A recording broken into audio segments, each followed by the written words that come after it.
Hello, Deepak Chopra. Thank you again for being such a support and inspiration for Israel in these tough times of Corona and separation and a lot of stress. And I always ask you and call you to support us and give us an inspiration and to give us some ideas and tools of how to really, we will call it unite, not just Israel, but the world. And today, we live in a time of tension, anger, anxiety, fear all over the world. Can you explain to us, the Israelis, what is happening in the world right now, Deepak? So thank you, Doron. You've always championed the awakened life and conscious living in Israel. You have an amazing community of people who are waking up to fundamental reality. And I am very grateful to you for creating this community and allowing me also to participate in your community. I see Israel, believe it or not, as the light of the world. And I see Israel as pioneering a new age where we can all move to a critical mass of consciousness and awakening so that we can move in the direction of a more peaceful, just, sustainable, healthier, and joyful world. And this is the need of the hour. We don't have to look far. We can look at social media. We can look at media in general. We can watch the news. And what do we see? We see a world torn with war, terrorism, ecocentrism, eco-destruction, extinction of species, and climate change, now pandemics, mass migrations, and much, much more. So if you are even slightly awake, you'll see the combination of modern capacities like nuclear weapons, biological warfare, and even warfare through the technologies we have, the internet technologies. We have now the capacity to destroy the world with this kind of thing.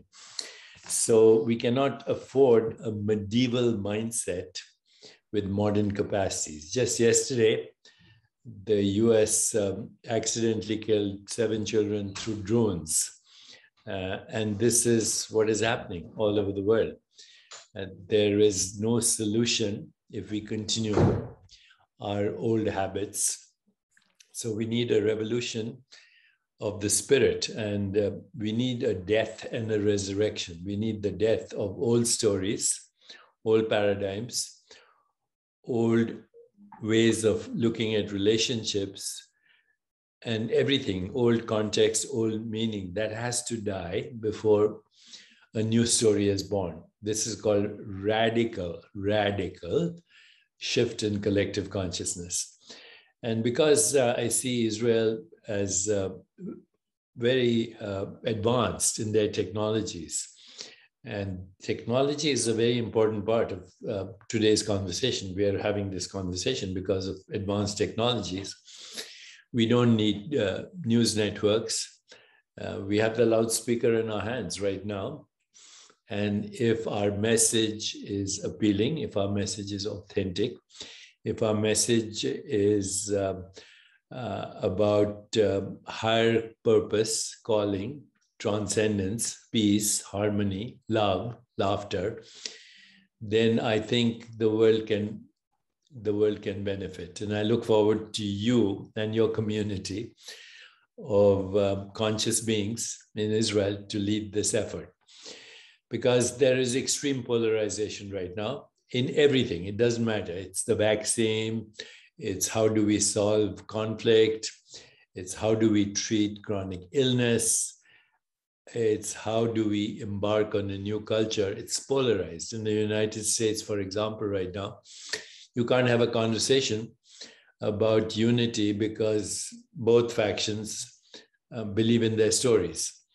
And this is what happens when we create stories through the hypnosis of social conditioning and the divided conditioned mind. As soon as a child is born, the child is full of wonder, full of curiosity, full of innocence, full of imagination, full of joy. And then sooner or later, we begin a process we call education. And then we have the divided mind. So this is a huge issue, not only in the world, but also in Israel right now. And when our body starts to experience bliss, then it heals itself. Then it becomes normal as it was supposed to be. Then even biological age becomes reversible. We have all the science now.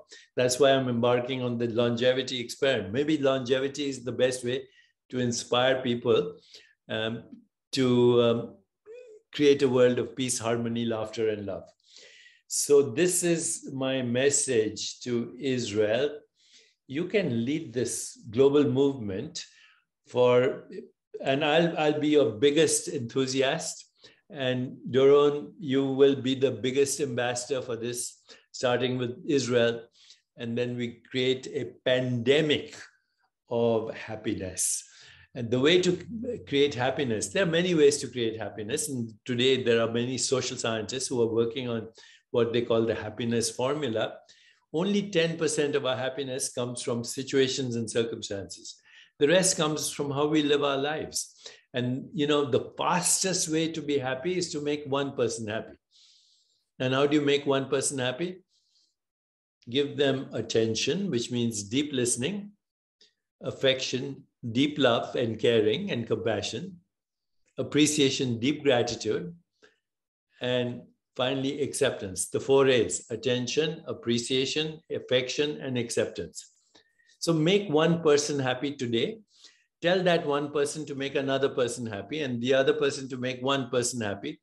By the way, if we do this through social networks, we can create a pandemic of happiness. And if we create a pandemic of happiness, we'll also decrease inflammation in the body. And this might be the best way to tackle this pandemic that is causing so much fear, which of course leads to anger and stress and guilt and shame and conflict and inflammation. Why not try this experiment, a pandemic of happiness, and see what happens? So this is my message to you today, and I'm very grateful for this opportunity. I'm very grateful, Doron, for your support. Thank you for your love to the world, and specifically love to Israelis, and allowing us to be the light in the world and to create change and really unite the world. Thank you so much, Deepak. Yes, God said, let there be light, and the universe was born, right?